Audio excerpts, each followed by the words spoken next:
All right. Okay. We're live right now. Okay. Charlotte says she will log in 20 minutes. Okay. First and foremost, you guys could have been anywhere on a Wednesday, but you're here with me, so I thank you guys for taking a second out of your busy schedule to join me live. Just quickly, just hold on. Someone decided no, no. Just quickly, let's go around the group. Just introduce yourself. Just your names. You don't have to. Just your names, real quick. Um, Starting from the top and work your way down to the lovely ladies to the bottom. All right, guys. Ontario. Oh, Anyway, you done said it. Oh, yeah. Ontario. We Oh, have there you go. Yusuf. We have Miss Anishka, and we have Jess. And look at that's Sunita. That's you, Sunita. Yes, it is. Sunita, you need to. Why you want me to see your face, Chris? Because I'm driving and I don't want to tell the fuck they get locked up. All right. Anyway, I'm not gonna keep you guys too late tonight. We're gonna jump into our first topic. I know you guys. The reason why I assembled you guys here because I think you're all intelligent. I think you're all intelligent and logical, and you're not going to be emotional. You're going to be logical. So that's why I assembled this group here. Anyhow, the first topic, and what you think it is, was the first topic. Y'all ready for it? All right, that's your first topic. Hold on, wait, let me find it. That's the first topic. Wow. That's the first topic. Here's the question to that topic. Y'all can see the topic? Yes. All right. The first topic is illegal immigration in the 242 in the Bahamas. I know this can be quick, not long, nothing drawn out. Here's the first question. I have 3 questions when it comes to this topic. Do you think we have a small, medium, or large illegal immigration problem in the country? So, anyone can answer. I don't think the number's there. Small, medium, and large. That ain't big enough. You feel like we have a large problem? That's extremely. It is ridiculous, actually. Ontario, what about you? You have a small, medium, or large problem as it relates to What you say? immigration. As it relates to illegal immigration, do you think we have a small, medium, or large problem? In comparison to other countries in the region and around the world, it's medium. You sound like a politician already. No. It ain't that. It's just, I mean, with regard to the numbers, I mean, it's not as bad as most countries. But we do have for our populace and for our, it's a large problem from our standpoint. But from a world standpoint, it's a small problem. We just don't handle it well. That's fair. Um, Oh, sorry. Go ahead. Let me take this one from here. We have a large immigration problem. And our problem is large, not necessarily because we can't deal with the problem, it's because we don't have nothing in place to deal with it. You understand? The politicians go in the court and this and that and whatever have you. I think Anishka will be the first one to tell you. We functioning like a banana republic. Jonathan, if you want build a chicken shack in this country, you need a permit from the Ministry of Works and a permit building license number. You understand? And if you try to build something on your own property, they make you break it down, they will lock you up. But you see all these shanty towns that we have in your place, but if you put them in court to try to repatriate them or to send them back or to make them break down this, you're going to have some prominent attorneys in this country fighting for them, saying that they have rights and privileges that we as Bahamians No, don't you're going have, too far. that we can't do. Hold on. So you I feel like we have a think large sense. problem? Yeah, hold on. We have a large problem. Hold on. Two sides is large dealing with the problem. I have additional questions. That's why I don't want you to go too far. I don't want you to jump ahead. Anishka. Okay. From all appearances, I'm hearing the cries of the what it seems like the everyday Bahamian individual citizen. It appears we have a large problem. And you speak about illegal immigration, so I'm not speaking necessarily of one particular grouping of people per se over another. Oh, I think she frees. problem. Okay. Jess? Yes. Oh, Mhm. I agree with her. I mean, I agree with everybody on what they say. I think it's like this medium to large. It's definitely not small. So yeah, I agree with them. All right. I hear this particular term or a word get tossed around all about. And so here's the question. Do you feel, and y'all can be honest, the reason why I pick you all is you're all emotional, you're all logical, and you're all intelligent. So you all articulate yourself properly. Do you feel that Bahamians are xenophobic? And before you answer, I want to give you the definition of xenophobic. The definition is a strong feeling of dislike or fear of people from other countries. Do you feel that Bahamians they have a strong feeling of dislike or fear of people from other countries? Do you think Bahamians are xenophobic? Anybody could answer that. I don't believe No. so. Because I don't believe. we welcome other cultures here. We welcome other people here with open arms. We welcome anything that we believe could make us prosper. It don't matter whether it's the Russians, the Chinese, or whatever it is, because we support all of them in every neighborhood in every capacity. However, when it comes to a nation that we view as historically problematic in the sense of, I guess, when they look at, like, I don't think Bahamians look at Cubans, Jamaicans, they don't put all those Haitians, they don't put all those in the same barrel. You look at a Cuban or a person of Latin descent, the Bahamians don't think that they're a strain on the economy. They think Mm. that they may be taking some of your man, but or some of these women, but they don't believe it's that. When they look at Jamaicans, they don't think the same thing again. You see a group of people that come into a country and they make themselves a part of the country by working, etc. So Jamaicans again, people don't view it that way. They may have some problematic Jamaicans in certain capacity. Some people don't like certain Jamaicans in certain capacity. But again, it's still the work, their ethics and the way that they operate doesn't make a Bahamian hate them. I think it's people look at the Haitian diaspora as a people that run from their country, that brag about their country, then they come here and we feel like they just suck the life out of our country or take our resources or take our land. Like you said earlier, there's a lot of things that people see that they take and they Bahamians do not take to that aspect of illegal immigration. Because if we go to another country, as far as when we go to America, I mean, we have a history of illegally immigrating. We go birth our kids in the U.S., then send them back for college, dual citizenships, etc. But we don't see it the same way. We see ourselves as being more industrial and more cooperative people, where we go to countries, we apply, and we do everything the legal way versus coming in under the cloak and trying to operate under the table. So I think that's where Bahamians have this little, thing with different cultures. But that's my opinion. Let me get Sunita jump in there. What do you feel? Do you believe Bahamians are xenophobic? To answer your question, I'm going to say no. Um, if I was to piggyback on what, sorry, I didn't get it. If I was to piggyback on what he was saying, if I was to piggyback on what he was saying, I think there's a difference. Answer your question is no. But to piggyback on what he was saying, the problem I think with Bahamians have, now I drive it.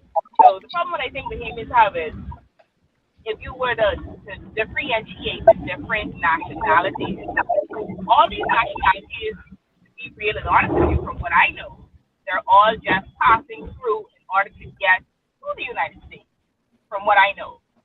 However, I'm sorry to say, Haitians, on the other hand, they come, they squat, like what my customs officer friend was saying earlier. They come, they squat, and they do whatever they feel like doing in our country. But to answer your question, no, I don't think we have an issue with any other nationality. I think we have a problem with what our government is allowing to happen in our country. That's my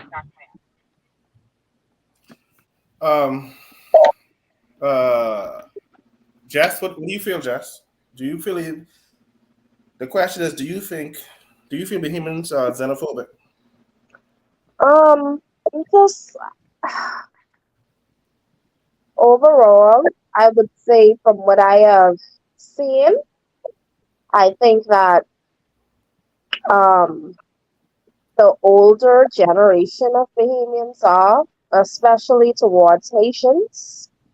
Um, I've seen from my personal experience, even in public, these older people like they let you know straight off the bat they hate Haitians. I remember this old woman saying she'll kill her daughter if her daughter bring anybody that's a Haitian to marry her.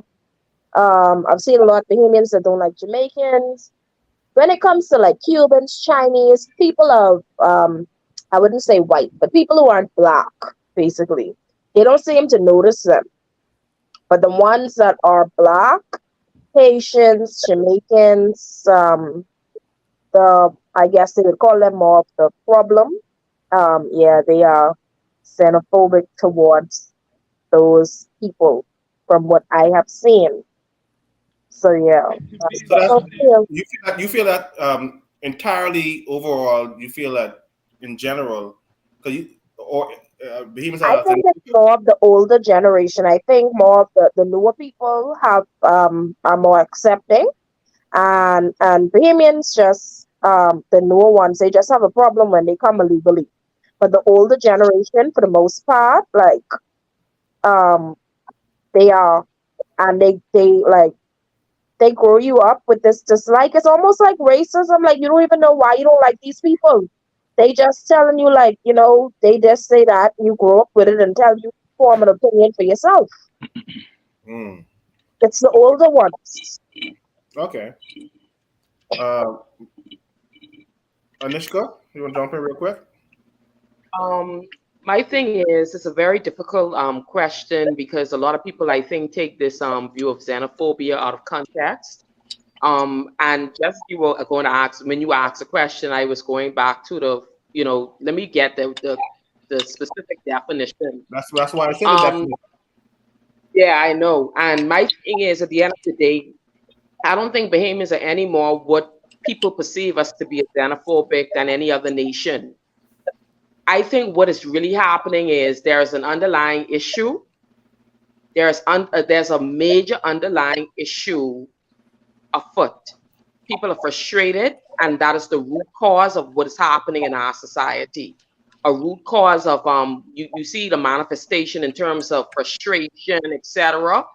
Um, and that is what is perceived as xenophobia, I think. Okay, because you can label and put a broad brush on things, but in order to truly be labeled something for what it is, I think you need to have a deeper or a proper assessment as to what's going on. And I think at the heart and at the root of what's happening in our country, people are simply frustrated at what seems to be, persons just coming into the country and just abusing the laws and doing whatever they want to do, and it's creating a frustration.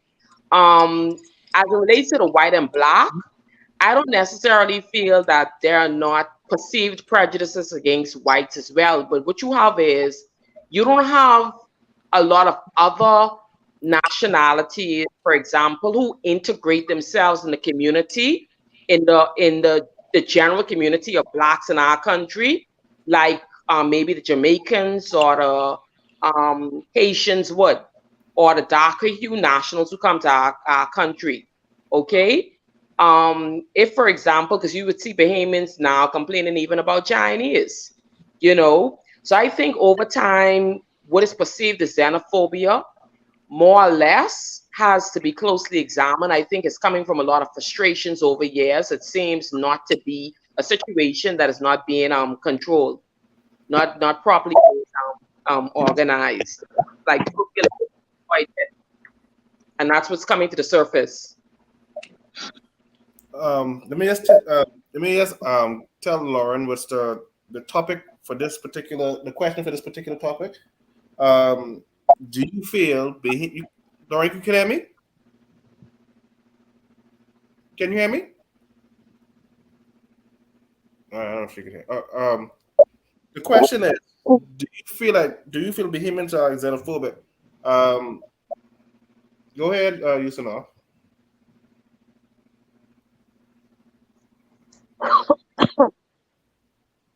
You're on mute. Oh.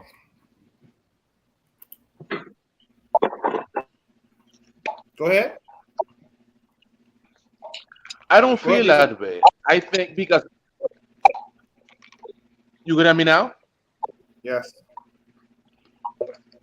I feel it's just a mind thing. I feel as if anybody who's up in age, who's 20 or 30 or older, I feel as if they either have a Haitian relative or a Haitian friend, or they either grow up with a Haitian, or they either work and be around people of Haitian descent. At some point in time in life, you can bug these people. Don't get me wrong. Our Haitian brothers and sisters, they hardworking people. But I think when most people hear Haitians, right, I think that they think of them as they live in a shanty town, they poor, they broke, and they are a burden on the government. And so from that perspective, yeah, if we xenophobic from that perspective. But I think it's just a culture that we grew up in that taught us that we are better than Haitians or vice versa. But we work around these people every day. And we're getting off this topic. This is the last question for this topic, and then we offer it. And then, I want you to answer this as honestly and quickly as possible. Why does it seem like this administration and past administrations tend to look the other way when it comes to the creation of shanty towns, allowing a certain portion of the population to build legally, while prohibiting others from breaking the same laws or doing the same? That's the last question on this. Answer that quickly.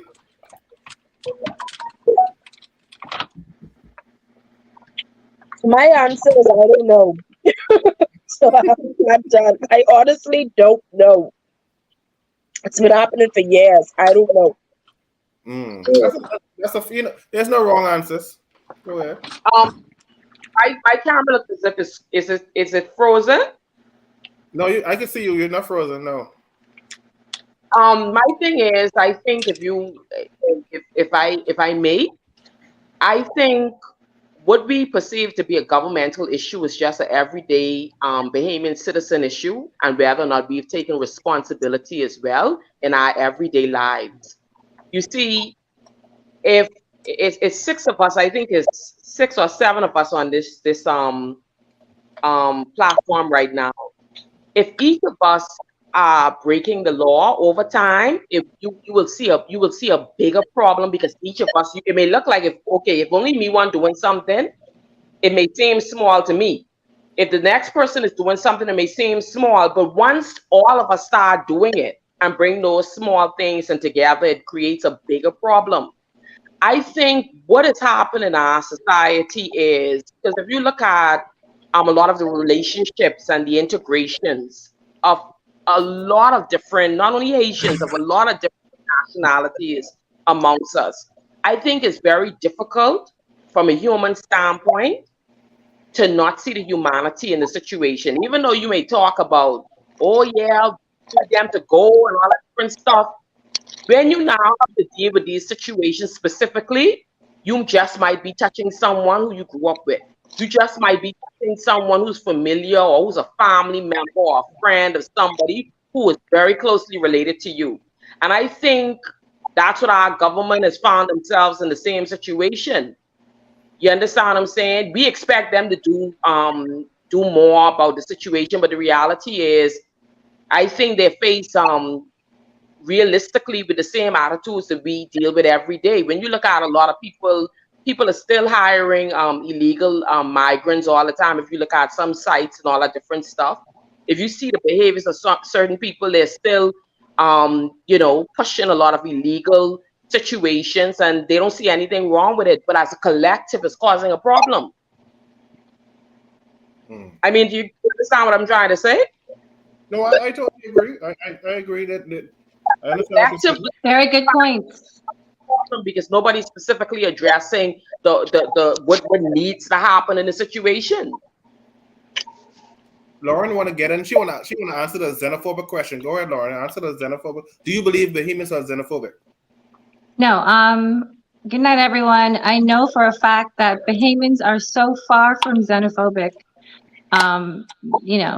than they can be. Bahamians don't hate other nationalities. Bahamians are now struggling with some really serious challenges in immigration, illegal immigration. It so happens that there are some countries who contribute more heavily than other countries. And I think sometimes it appears as though there's a crossover from xenophobia to just the challenge with illegal immigration. So I think that anything that you find Bahamians speaking to, it would really be the illegal immigration, not an issue of xenophobia at all. So you feel like they're more frustrated, like. It's definitely a frustration for sure. My take. All right, let's go back. Well, I mean, we have a serious illegal immigration problem, and we do have some key countries that are contributing to that. So I think that there is an outcry from Bahamians as to when are we going to take control, like many of the presenters said tonight, of our illegal immigration situation. So there's that. I think there are people, whether intentionally or unintentionally, that try to cross that over and call it xenophobia, but that's not what it is. I think they're misunderstanding what the outcry is. The outcry is not against any nationality. It's really against illegal immigration. And that's the last question on this topic was, why does it seem like this administration and past administrations tend to look the other way when it comes to the creation of shanty towns, allowing a certain portion of the population to build illegally while prohibiting others from breaking the same laws or doing the same? Okay. Lauren, you want to answer? You want to jump in and answer That's a topic for another day. I'd give you a small point, Jonathan. Realistically, most Bahamians, a lot of things we don't know about building codes here.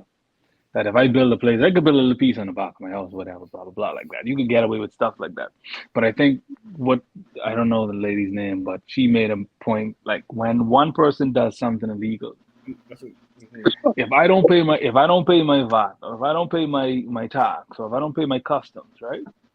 And she looks over that for me, and then she needs something done, and they look over that. We have a culture of looking the other way when it comes to a lot of different aspects, and we don't understand that it's still a trickle-down effect in everything else, because we are so accustomed to either not doing the job that we get paid for, or doing a favor for the job that we getting paid for, to subsidize our pay.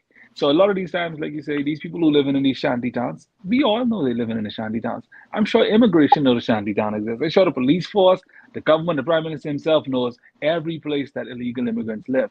However, there is always the position that these people have taken, like any other illegal immigrant anywhere else in the world, where they pay to play. They pay to be there. There's somebody that's being paid to not look there.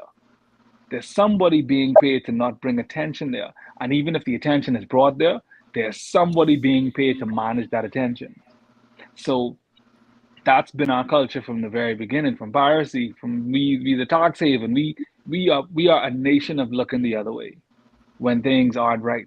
And now that we have the position of we have the opportunity to look our own way when our own things going wrong, and we still don't. And it goes back to what she says again, where we have friends, we have family in some cases, we have close relatives, we have just people that we know, we have workers, we have relationships with these people, and you may not call it out on them. If they get in lockup, you may be the very one standing saying, no, don't let them go. So exactly. It's an attachment that people have created because systematically we have a history of not looking there. So all the development that should have been, the things that should have been thwarted from the very beginning, that were overlooked, come in to bite us in the backside now, because it's harder to tell people leave when they have generations of people that's been here. So it's hard to tell them, so go ahead. Sorry. My question is, why then prohibit the other portion from doing the same thing then? Why allow... When you say the other portion, what do you mean? Well, you have a certain portion allowed to build shanty towns when it seems... You still don't get the point of what I'm saying. It is pay. See, you're saying allowed. Those people aren't paying to build the shanty town. They ain't paying the tax. They ain't paying the bill to be. They ain't paying to play. If they're not paying to play, then they get booted out. That's I the guess your point. reality of this life. Well, Yeah. So you know what the other thing is there is a business, an underground business, that facilitates illegal immigration and other things. I don't know if that's what he's alluding to, that's what I'm alluding to. Yeah. Yeah. but Let's that's what it understand this. is, and that's The what property that our they're on. reality is. So there's an Right. underground business that includes illegal immigrants and Bahamians. And so that's an issue that needs to also be addressed if we really want to look at the whole picture. And I always want you to understand this, I'm Jonathan. The properties that they utilize to build shanty towns are not vacant, abandoned little parcels. These are acreages. That's These are right. hectares. These I are agree. 20 acres, 5, 10 acres of land, undeveloped in the middle of, or be close by the beach, close to resources, close to everything that they need, electricity, whatever it is. Somebody is allowing them to be there. We have a Not squatters just law, which means that allowing, someone is actually renting it to them. facilitating that Yeah, that's what I'm saying. It's facilitation. and Yeah, providing resources. Yes. yeah. They went to Um, Shanty Town the other day. These guys got hurricane in back windows. Somebody doing it. Nishka, Just you saying. wanna answer that? This is hearing this. I don't know what to say. But like I said, for me too, to be honest with you, because I know I went to school with, for example, Haitian nationals. I know they seem to be the most prevalent, along with maybe the Jamaican nationals as well. And to be And honest with Chinese. you, well, I never went to school. I came out of the public school system for the most. I went through the private school system, but I graduated from C.R. Walker. And I have some very good friends who are of Haitian descent, you know. And my thing is, like I said, I think this is where we have to be objective and fair in what we're dealing with.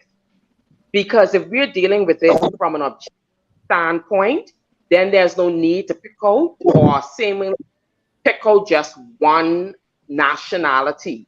We would be addressing all of the most of the problem that we have. For example, back in these gated communities, we are paying attention to the everyday, what seems to be the everyday takeover, but what's happening in other areas as well of our society with immigration and illegal immigration. You see, when you talk about illegal immigration, you have to consider all aspects of it. You understand? And at the root of this whole problem is, in fact, corruption. That's the root of it. And until we address our problem of corruption in our society, we will always have that view where, okay, you're dealing with this situation today, but tomorrow, if it touches and concerns something that matters to you or someone that is related to you, you're not going to touch it. You understand? We need a more objective approach to this. You know, we really do. Where nobody's allowed to get away with the nonsense. You understand? No one is allowed to get away with it. Sunita, did you have a question? Pardon me? No, I didn't. I didn't hear the question. The question is, once more, there's a lot. We get this the last question on the top of illegal immigration. We're getting off this right now. Here's the question: why does it seem like this administration and past administrations tend to look the other way when it comes to the creation of shanty towns, allowed a certain portion of the population to build illegally? Say that again. Say what again? The whole thing?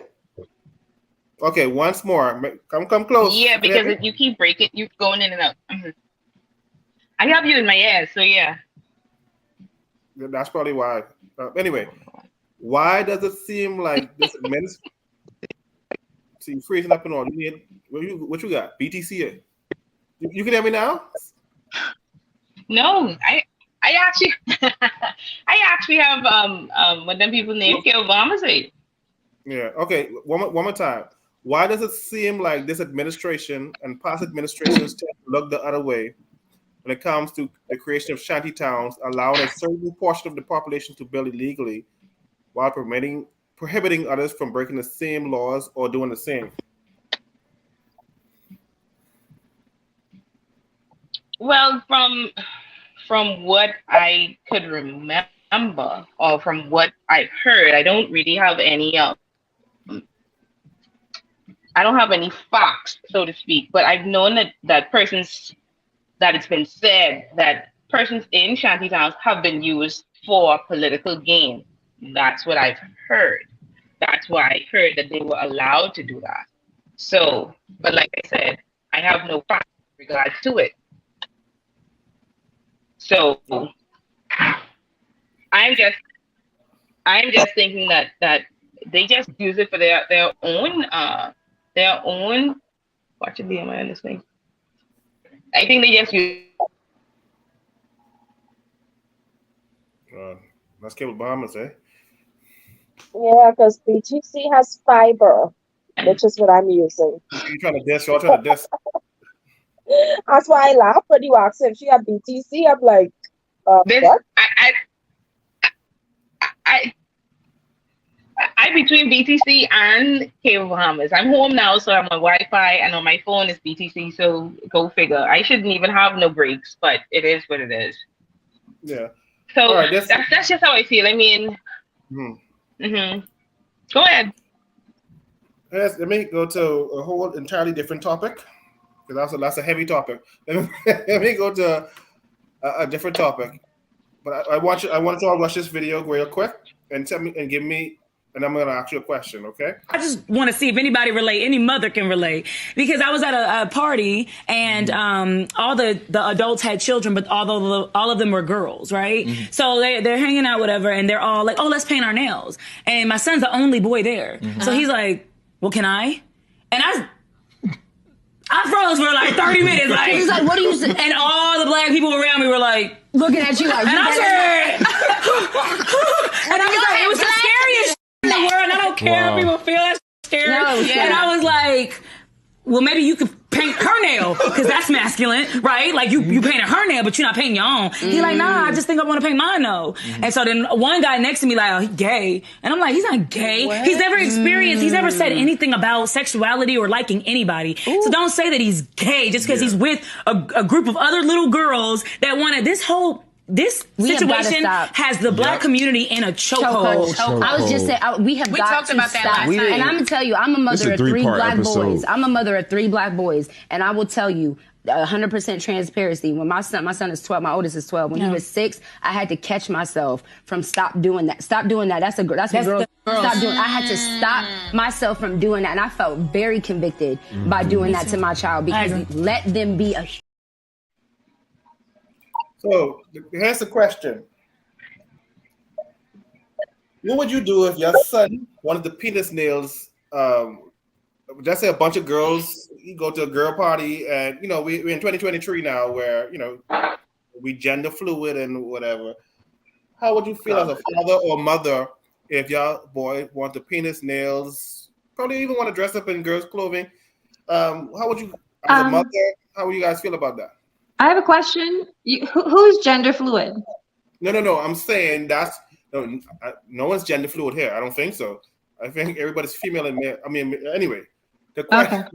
That's the you thing. You ain't gotta be scared to say it on here, but everybody's male and female. Say it right. No, I ain't scared to say it. The question is, how would you feel as a mother if your son came to you, or your young son came to you and said, "Mommy, I want to paint my nails like Missy down the road does it," or what would you say as a mother, as a parent? As a father.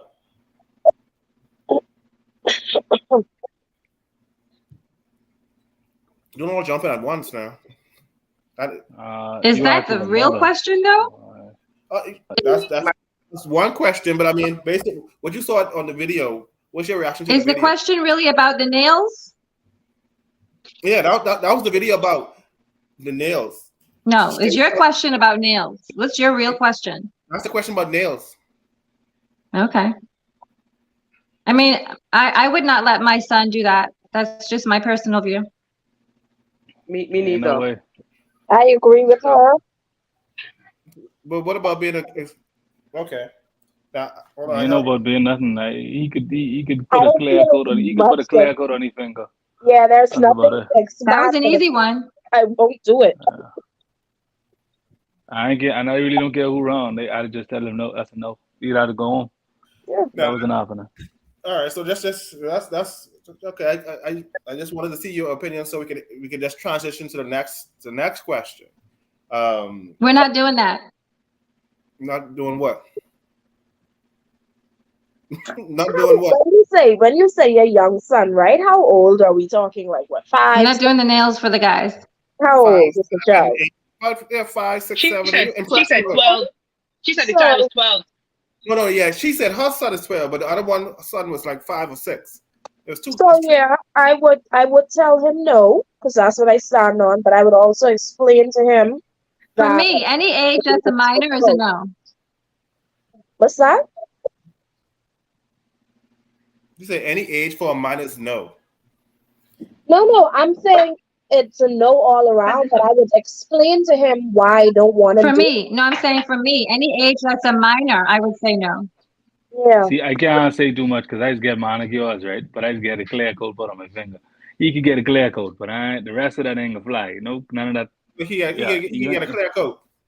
We could go to the spa and get our hand foot done. That's no problem. Daddy's Get a manicure. But we can get a mani and pedi. That's no problem. But we ain't doing the colorful and no, bro. Let's skip that. Let's not do that. All right. Listen, we're progressive. We signed into a lot of treaties, and so far, our governments have signed into a lot of treaties, and we're progressive as a nation.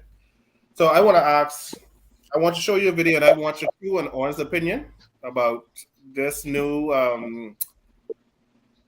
don't think it's new, but let's watch the video. This is Carl, my husband of 26 years, and this is Tiger, my husband of 10 years. Look at this. Easy peasy lemon squeezy. Carl and I are entrepreneurs. We run several companies online, and we've written several books together. For a living, I'm an investor. I sit around and look at numbers and charts and watch stock market all day. Every lady should have 2 husbands. I'm legally married to Carl for the past 26 years. We have 3 kids together. When we decided that we wanted to have this multiple relationship structure in our marriage, we went straight to our kids and talked to them about it. We told them exactly what it was, exactly what it was not, and we always kept the door open for them to ask questions, share their thoughts, opinions, feelings, and we always supported them. All right. Get a different task. Well, you get the gist of it. In 2023. Let's go. Anyone can answer. How you feel about that?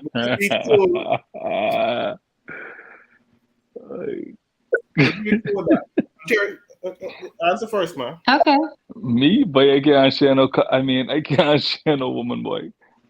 Not a day like that. That's all right. No, that's a no for me. For me, I'm traditional in my views. To be honest with you. So, I mean, that may be considered boring to most persons, especially nowadays, we consider it. But that being said, that's not something I agree with. So you don't feel like polygamy could work in the Bahamas? Or, in your opinion? For you? You like, with the number of people we have, like to be marrying your cousins, but outside of that, my thing is that's not all of that. My thing is I try to keep life for me basic and simple, and that, with God's help, that all that confusion and extra, I prefer to do without. Lauren. Now for them, I'll be frank, it ain't confusion and extra for them, right? I mean, on one end, by the way we operate the society, some of them might as well just go do like a sweethearting in the same capacity. You might as well, the wife doesn't know who the sweetheart is, and the husband know who the wife cheating with. So in some cases over here, they might as well just get married and be one unit, because they'd be more productive and save more money versus buying all kind of hotel and things and spending all the money and wasting it hiding. But on my perspective, like I said, it's a no. So you said that would help reduce sweetheart. You know what's so crazy? I think it would reduce cost and strain on family finances, because people will be wasting money going to all these hotel and motel, and the husband know they in there, or the wife know where he is, and she know what he doing, and he go make a baby with the gal, or she make a virgin. Everybody, the whole country know what you're doing. You ain't like you hiding from nobody. You just hiding from your one wife or your one husband. You might as well just move in and call it a day because you could divorce and go with the same person anyway.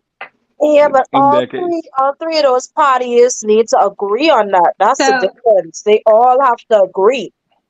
Right, but how many times have you seen a woman, right, who husband is known to be cheating, and because he have resources, she said, "I know, just as long as he don't bring that to my house, or as long everybody could tell her what he doing, everybody could tell her about the young girl who he buy or whatever he dealing with, right? We all know the stories like that. It's easier for him to just let his wife get adopted and move the girl in, and you all just live together as a happy tree, whatever the hell you want to call it. And like I said, in some cases it may work, other cases like not. But I'm saying." For the way that for the way that I've seen people operate here in relationship and in marriage with infidelity, in some of these cases, they might as well take that route. But like I said, for me and for maybe some of y'all, that's an impossible route. I would never do that. I wouldn't waste my time doing that. So if I may comment, I don't think that these type of relationships should be attached to the word marriage personally. For me, the traditional marriage is the ideal concept. I think that aside from that, free will should, to me, always be the order of the day. But I feel like if you want to be non-committal, I think you shouldn't get married to anyone. I think you should stay single and, you know, and do whatever makes you happy in the spirit of honesty, where you're not deceiving anyone. But I don't think that, like in this case, I think the video that you sent, she was married to one man, and through their marriage, at some point, she decided she wanted to add another person. I don't think that that concept is sustainable, really, because there's too many unknowns, and for me, I just don't think that it makes for a match with the word marriage. That's my opinion on that. I agree with you as well. Senita, what do you think? Hey, go in the room with that noise. While I don't agree with that, I'm quite certain that I'm not sure if everybody on this panel believes in the Bible or not. But if we go back and we use the word traditional, if we go back to the Bible days, we had kings who had numerous wives. Just putting it out there. But I'm just saying, I don't believe in it personally. I don't believe in that personally, but we all say we believe in the Bible. We've all read the Bible. And in the Bible, you have kings who had wives all over the place. So yeah, it's just a little iffy for me. But if I may, in that instance with this lady. On that note, remember too, in the Bible, a wife was not. Hold on. Two of y'all talking at the same time. Hold on. Yeah, Nishka talking, then Lauren. Al, you'll talk. Go ahead, Nishka. I'm saying because when I use the terminology traditional, even while you speak about kings from the Old Testament, in that instance, in this particular recording, this lady, because I saw the entire thing before, this lady was married to one man. Mm-hmm. And I don't know many females in the Bible married several men, but in any event, she married one husband, and she was having extra affairs throughout her marriage, and then she eventually persuaded her husband to add this other particular individual, right? You know, my whole thing is I do believe in the Bible. I'm a believer. And I'm just simply saying that it just seems, you know, all of these things, it just seems like a recipe for disaster and confusion. You know, I agree. No, don't get me wrong. I agree, but I'm just saying when we use the word traditional, if we go back, no, traditional doesn't necessarily. These people had traditional doesn't. So traditional doesn't automatically mean the Bible, but if we talk about the Bible, you have to also remember that in the Bible, a marriage wasn't necessarily what we call it today. It wasn't just a ceremony. Sometimes they said that if a man met a woman and he knew her, as in the Bible, that was a marriage. So you have that component. And on top of that, you also have the fact that if you're referring to the Old Testament, there are a lot of things that happened in the Old Testament that were just for your history, for your knowledge. I don't think that there was a claim that some of these concepts were the right way to go, and they didn't fall within any of the instruction by the Bible. So if you talk about the instruction chapters of the Bible and the books in the Bible that gave instruction, none of them talked about multiple spouses for men or women. Jess, would you be down? If he's taking care of the bills. Repeat that for me. If he's taking care of all the bills, would you be down with polygamy? I don't think that's not for me, but I think like what's his name, Ontario said earlier. I believe that a lot of the marriages in the Bahamas, they really need to just go that route, because a lot of people are stepping out continuously on their marriages. A lot of these people need to live free lives and not be lying and deceiving other people, and just be with who they want to be with. So over here, I think that this concept, they need to use this concept here, because it's too much of this foolishness what they doing. Without the word marriage, though, like take marriage out of the equation. Yeah, they need to. Yeah, they don't need to get married, but yeah, just be free. Polygamous, yes. Yeah. Do that and just tell everybody the truth. Yes. All right. Agreed. All right. But even for instance too, those people in what is perceived or what is like those polygamous relationships, persons are aware that the other party is engaging with another party. You understand clearly? As in an open marriage, right? When I got married, nobody agreed to no sweethearting or no third deal or anybody coming into that. That was never an agreement, you know. So I don't ever want it to be anything to be added to my marriage. Me personally. So y'all can't be polygamous, but other people from the get-go, if you meet a man and a man tell you, hey, one woman can't satisfy me, I love you, but I need another woman. He gets another woman, you agree, or three of you agree, then there should be no problem. Everybody should be happy, because why? He wants two women. Y'all are okay with it. Now y'all are in a, what is it? Polygamous relationship. But that rarely happens. Very rarely are people upfront. In the Bahamas. In the Bahamas. In the Bahamas. because we don't have a culture of honesty. At some of these other places, these women, if a man could afford multiple women and to take care of the household with these multiple women, they accept it. Yes. But remember that we don't have a culture. We don't have a culture of people being forthright and open in relationships. So it goes back to corruption. Yeah. So it goes right back to what we do. Like I said, you know, most people, we don't even date.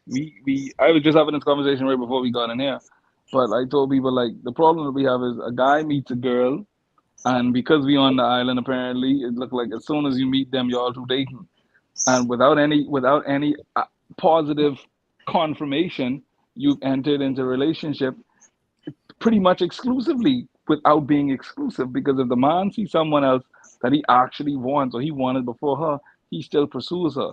And if the woman sees someone she wanted before the man, she may think to pursue the person. That's an open relationship almost. But then in the presence of the public, we trying to maintain the public perception of me and you together. But me and you together, and I looking at this next guy and looking at this next guy, and she together and she looking at this next dude. But because me and you had sex, or me and you been out on a date, now all of a sudden we together. But we ain't really ever decided to be together. We just it was a relationship. It was a relationship forged out of convenience. Yeah, you fall. Okay. So you're not together. Because of our culture, I'm saying our culture dictates that. Because like I said, I meet this girl. I meet Jessica today. Me and Jessica go to the fry. I take Jessica to the fry today, right? As Jessica, two friends see me and say, "Girl, you look good." Boom. Now that's Jessica boyfriend. Jessica didn't ask me to be her boyfriend, you know. Jessica called me for 2 weeks. Jessica boyfriend. Now if Jessica see me with L, then, or somebody else see me with L, they know I still dating and I open, you know, as far as they're concerned. I cheating on Jessica with Elle, but me and Jessica ain't in a relationship. I'm saying you that's how our culture dictates that. We don't, you know, we never adjusted that. Child, You don't. that's right. Oh, sorry. Yeah. When I meet them, I let them know up front I am dating. We are not in no relationship. I am dating. I just let you know from the get-go, because if I go to this restaurant today, and that's why I think customer service classes are so important. You'll have a waiter see you Ontario out on a date. Then you decide to go back to that same restaurant tomorrow. Don't go to the same one. Girl, you No. you and your again? Don't go to the same one. Oh no, my thing is I should be able to go wherever I want to go. No. People need to mind their own business. Don't go to the same one. Mind I your mean, business. if you did the same thing in the States, again, familiarity would cause any waiter or waitress to recognize or acknowledge your presence in the restaurant. Again, you may be offended by it because you're taking everything you meeting there, but that ain't their fault. That's your fault. Like Elle said, go somewhere else if you don't want to get recognized. Please. I don't agree with that. All you gotta do is say good evening, sir. Good evening, mom. What do you have? Really? So you expect someone? Hold on. You expect the server to respect your new anonymity? When you come in there smiling and grinning up, you want tip and do all. So you want them to come in and forget you every time you come in, like 50 first dates? Yeah. You know you're wrong for that. That's I'm impossible. not wrong because You're asking them to go against what they've been trained to do. When they do Bahama Host and all these things, But when you you know become what a waiter, you get trained to memorize people and remember people. That's what you get done. That's what it's for. When I was And trained, that's also quality service when they remember you. Yeah.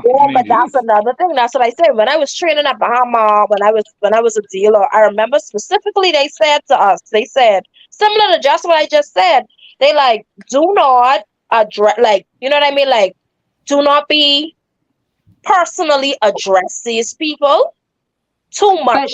But you have to remember though, a casino environment is very different than a restaurant environment. Exactly. And even though I understand what you're saying, I still would suggest that just for a cleaner situation, just don't go there like very soon after you went there the first time. Yeah, just don't take two niggas that back to back in the same week.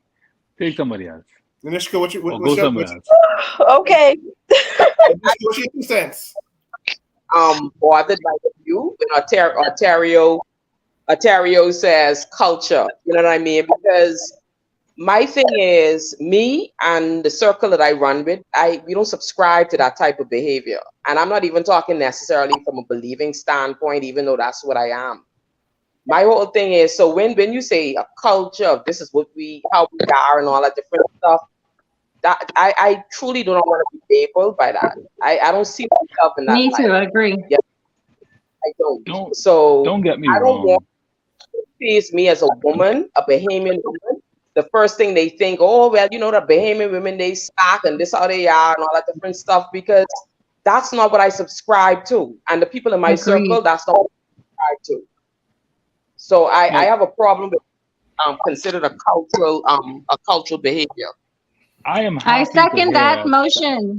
I'm happy to hear that you. from both of y'all. I'm happy to hear that from both of y'all that you don't ascribe to it, but not. I don't own that culture either. No, I get it. Not ascribe. I mean, let's be realistic. Like I said, you could take the generalized aspect of this whole thing that I'm saying, right? Take a look, and you could count. If you got people in your family, count 10, and if 10 ain't, if count how much out of 10 is doing what it is. It's something that when I say that, I mean you look at what people accept. Like when something is not a cultural norm, it is ostracized, it is rejected, it is, you know how people treat things. Like when, you know, we ain't gonna speak about them, but when certain parties tried to come here and certain councils gone crazy and there's marches and riots and all these things for something that we did not want to accept as a part of our culture, when in other cases, it just goes by. People accept it. People welcome the other people into the house. But you know what the culture more reflects? It more reflects that we are a passive people. And it's almost like everything buck up go. Like, that's right. What is it? We on island? Yeah, that's the problem. And I think that people aren't raising their standards for a lot of things. And that is what the problem is. Because see, underlying the problem, because people do have issues with those things. Ask most married women who are in a position where their husbands are house. That's not something they agree with. That's not something they want. Trust you me. Why they want just leave? That's what I'm saying. I'm curious. This is what I'm saying. They don't leave. Well, if you know that there is STDs out there, HIV, all these things, right? And I'm being real, just being real and honest. You know that these things are out there, and your husband or your wife is continuously sleeping with other people, possibly can come back and infect you with something. Why don't these people leave? Why are you? Because they accept the slackness of, just like everything else. They just accepted. No one is willing to do anything about anything. It's just a very slack culture. I think the culture is in the slackness more than anything else. Sorry, guys. But let me gotta head out. I listen about things in a hypothetical or broad sense, but the reality is you have to truly assess things in order to get the most accurate result or accurate solution. You have to assess it accurately, first of all, okay? And which takes patience. A lot of times, even in instances where women are staying in relationships, sometimes they may not even have the necessary economic wherewithal or financial wherewithal to leave that relationship. Okay? Not necessarily that they want to endure what they're dealing with, because in all of our minds, there's an ideal view of what we want life to be. However, life may give you some cards that you are dealt with, that you have to deal with it the best way you know how to. That's not because you wanted that. That's because these are the cards that were dealt with to you, either because out of ignorance you made some decisions that you regret, or it just happened because life happens. You know what I mean? And you have to try to make the best out of it. But ideally, I think most women, and especially if you're a married woman, you want your husband to yourself. And most of these men, you know, you will hear it a lot of times. A man could give, but they can't take. A lot of our men, they can't handle their woman being shared with another man. They can't. And you know what? Whereas I agree with everything you just said, I think you also, though, brought to light another issue. And that is that it seems like the whole issue of wealth and prosperity, financially, economic prosperity, is more important than integrity. For people to choose to stay in a very bad situation because of the financial benefits. So I think that's another issue we have to look at. What's more important to us? That we live a full and good life with integrity and values, or that we stay at a status level? No, but what I'm talking about more specifically are those instances. Let's just say, for example, you are a housewife, especially in times past where you did not necessarily have the education level to go on your own. Your parents, you're married now, everyone dealing with their own household. You don't have any savings. This was the breadwinner, for example, your husband. Where do you go if he's doing certain things? A lot of people stay in abusive marriages, not necessarily because they are happy with what's happening, but what is the other option? There are some real drastic situations out there where the question is the other option? Where do you go? And I don't want to talk about the exception. Let's not talk about the exception. Let's talk about what the general rule is, right? I'm still saying that people would choose to stay comfortable financially, even if they have to sacrifice their sanity or their self-worth, because they prefer to be able to say that I stayed. And that's their personal choice. They can do that. But I think if we look at the reality of the issue, that is a choice that some people make. And yes, to move away from something that's really horrible for you is hard. It's a very, it's a big step to take, but you can choose to take it. You can choose to take it and figure it out.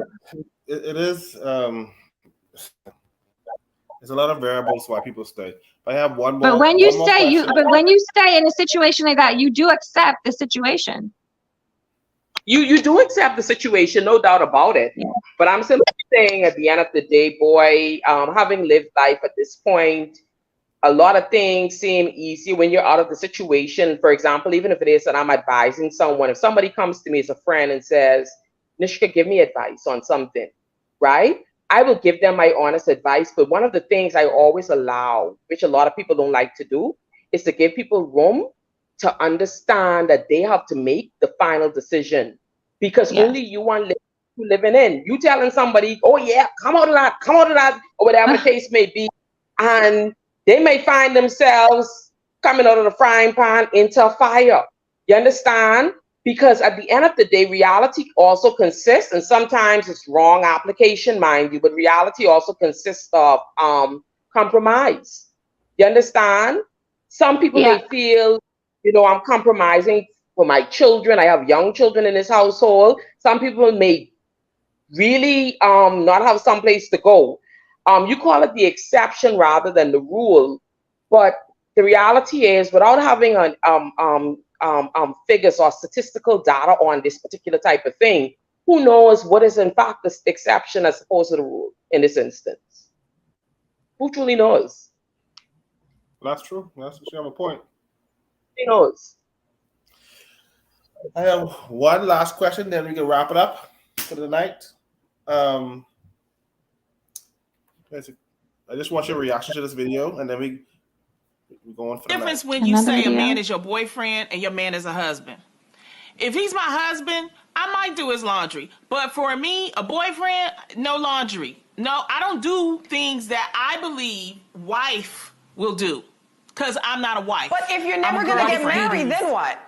But if you're never going to get married, then what? How does that apply to you? No, because then I'm not doing that. I'm a girlfriend. I do girlfriend stuff. You wives, y'all do wife stuff. You fiancés, you do fiancé I know, stuff. But I don't want the wife to have to come with certain expectations that I have to do that. No. I actually agree with that. Yeah, I'm like, so if I get married to Jim, I'm expected to do his laundry? Listen, this is old school. Will he buy the cow if he's getting the milk for free? That's what I'm saying. That's what I'm saying. Y'all be spoiling these men too much. Guys, again, it's whatever you want it to be. Every relationship you're in, it's what you want it to be. It's the precedent that you set. No, don't say that. Because I know plenty of women and wives that don't do laundry. But I'm saying in the beginning, when you have a beginning relationship, do not try acting like a wife. That's what I'm saying. If you know you want to get married, right, and you know you want to get this man, don't be giving him all the everything and acting like a wife. You're not a wife. Act like a girlfriend. And it's certain things a girlfriend should do. It's certain things. And then once you get married, you can decide whether you want to do his laundry and all this other kind of stuff. Because to me, when you get married, y'all a family. Y'all might have kids. So yeah, you going to wash everybody's stuff. You know what I'm saying? But if it's like, if we just girlfriend and boyfriend, I'm not doing stuff that a wife is going to do. Difference when you say. So, I see you shaking your head. But here's the question. What are wifely duties, and should men expect wifely duties at the girlfriend phase? If I may, first of all, I don't think that people should expect anything from the other person. Everything is up to the other person. They can choose to do what they feel, and we can make decisions accordingly. But I have a question for the lady on the video who's saying that she should not be doing wifely duties as a girlfriend, but I'm wondering if she has engaged intimately with the man. Most likely, yes. So isn't that a wifely duty? Clearly it is. Yes, in my view, my mantra was, or how I felt about dating at the time for me. If for me it was very simple. If you were a guy, I had to see you as someone who I would want to be married to, and vice versa. My next question, so you jump on the head, but go ahead. Because hold on. You know what? You may ask the next question one time, so y'all because you then jump on the head. Because I was waiting for that. But here's the other question: what are some husband duties that women expect men to do when when he's only the boyfriend? There are husband duties women expect men to do. Or would like them to do when they're only the boyfriend. See, my thing is this, Jonathan. My thing is this: at the end of the day, it's almost like pregnancy. Before the baby is delivered, you go through the process of gestational periods, right? The different stages of pregnancy before the manifestation of that, or the baby is delivered. Okay?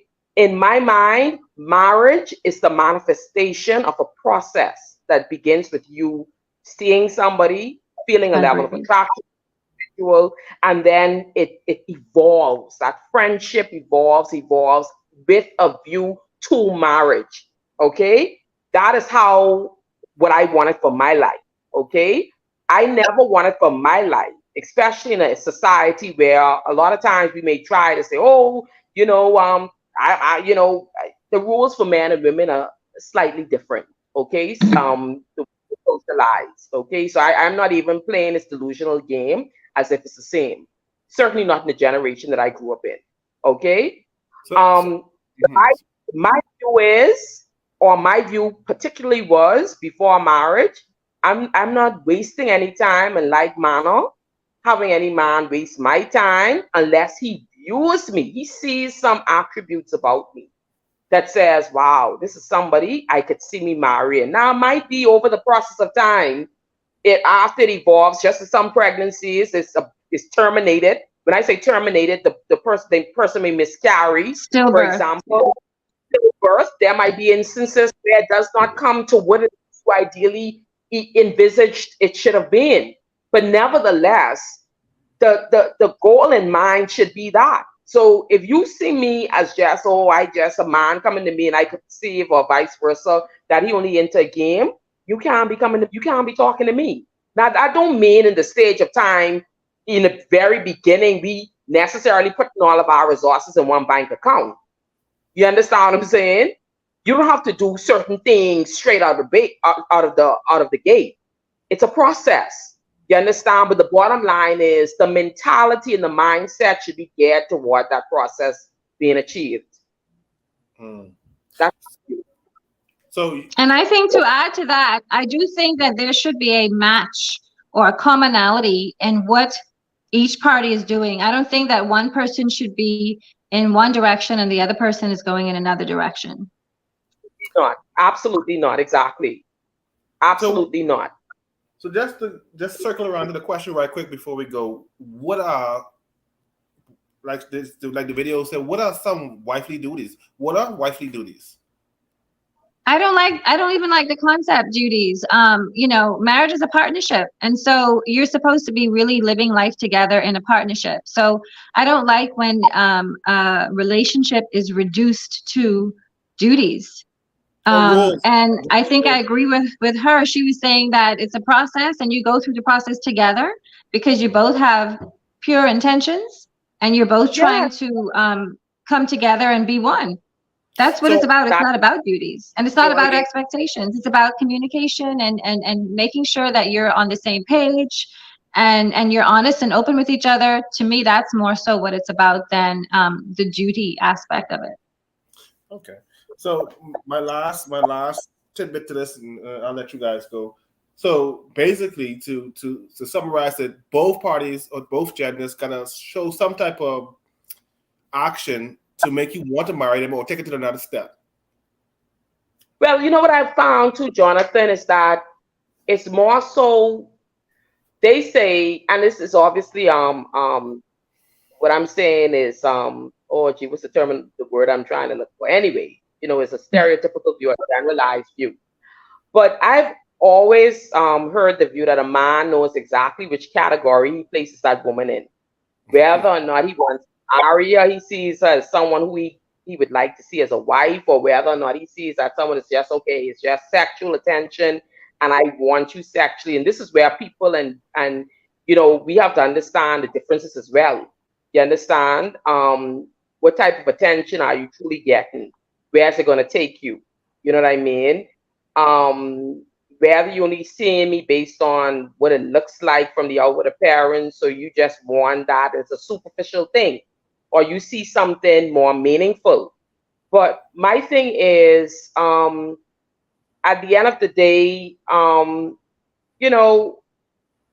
just think guess what, guys? This is embarrassing, but I somewhat forgot the question that you were asking just at that moment. but the point is, but what you said goes both ways. It goes some men and women. Some women also, they look at a man and they put them in categories as well. So it goes both ways. People put the opposite gender in a category. Al, you're absolutely correct. Because, you know, for me, even so, I feel like during that period, you know, I looked at certain people with certain attributes and I know what I generally desired in a mate, you know? Yeah. And it goes from there. You know, it truly goes from there, really. So basically, there's this concept of wifely duties and husband duties in a boyfriend stage. You guys don't view it like that. At the end of the day, I understand the superficial meaning behind it in terms of wifely duties, but I would go back to the point that Ellen made when she was saying what questions she would have asked her. Because if you're giving your body to a man, you might as well give him everything else because your body's the most valuable thing. That is everything. Good point. That is if you could give man, you gave him everything. You understand? Well, that's a good point. That's a good point. So I become your wife. Once that happens, I'm your wife. Yeah, I mean, I'm a wife. Really, you know, just sealing the deal right there. And it's even worse when you bring children into the mix. You understand what I'm saying? When you bring children into a mix, into a temporary situation, you know, we just have to think a lot more. We have to think a lot more as it relates to these different things, because the reality is a lot of times we know that it's all about something superficial and we still going after it. Maybe it seems popular at the time or whatever the case may be. But the reality is we know who we consider as someone we would want to spend the rest of our lives with, both male and female. And I think to add to that, I think when you're talking about duties, people may not realize it, but they're really now referring to the game. It's now a game. Whenever you're talking about duties, you're playing a game and you're trying to, maybe one person is trying to get ahead of the next person, or they're trying to impress or deceive. To me, that's what that's attached to. But I think that when you're talking about a man or a woman who, you know, before they even meet someone, they know that they're ready to meet someone. I think that this person is going to take a different approach to finding a mate. They're not going to go from it, at it from that sort of mindset of which duties are we going to be exchanging. Yeah. Fox, you want to get in this before we close out for the night? You're talking about wifely duties and husband duties. First off, I apologize again. I don't know when I fell asleep, and I literally woke up and saw the time and hit you up. So, yeah, welcome to the land of the living. Thank you so much. I was up all day trying to finish up for Carifta, but in a sense, I like. I'm trying to see the name, Anishka. Yeah, I agree with Anishka. What she was saying about she understands the superficial aspect of it, right? But at the end of the day, it still comes down to the two persons involved, their strengths and weaknesses, how you can help each other. Who's ever strong in this area, you take control of that. Who's ever weaker, you kind of give the reins to the person who's more, adapt to being able to handle a situation better, and you take advice from each other from situations like that. Now, I do think naturally we end up doing certain stuff. Like, for instance, let's say naturally a guy is supposed to protect. When you're with someone that you really love and you see them as that woman, I don't think you have to convince any guy, hey, you should protect her. Your body is just going to move. You know what I mean? And I think naturally for women, even before you even think about the wife aspect, when you start to really fall for a guy, you're going to start thinking about his well-being. If he ate or if he needs anything like you could help out with to make his life a little easier. So I think naturally we don't necessarily need the terms like wifey and husband duties per se. I think those two could interchange Once you start to put someone's well-being before yourself, once you worrying about how you can make their life a little easier, once you thinking about even how they can impact your life, then you start to look at them more as a life partner than just, okay, I like being around this person, but we just dating. So yeah, that would be my 5 cents on it. And I think that goes back to what Anishka was saying about the process, is that the process develops. And I love her analogy of a pregnancy. It develops until it's time for the manifestation, which in this case would be the marriage. So I think what he's saying is very similar to what you were saying, Anishka, and that makes complete sense. Thank you. Listen, it's late. Thank you guys for taking a second out of your busy schedules to come out. Cohen, thanks for coming. I know it is. Yeah. Appreciate it, Nishka. I appreciate it. I'm not sure if I'm doing this next week, but I'll let you guys know. But I appreciate it. And listen, what I was asking in the group is, if you have any topics that you guys want to discuss, I would like to. I'm open to suggestions. But once again, great discussion. You guys have a good night, and I'll see you next week. Hopefully, enjoy your holiday. Good night. Enjoy your holiday. I even forget his holiday. Wow. Yeah, Easter, go to church, eat your hot cross bun. Your hot cross Fry your bun. fish. I don't know if I hop on any fish or whatever, but Al, you been on the line, Al? Use it on the line? Send them a check. You have to make sure they give you a check now. Al, use it on the long line? No. You should know the answer. Good night, guys. You have a nice night. Good night.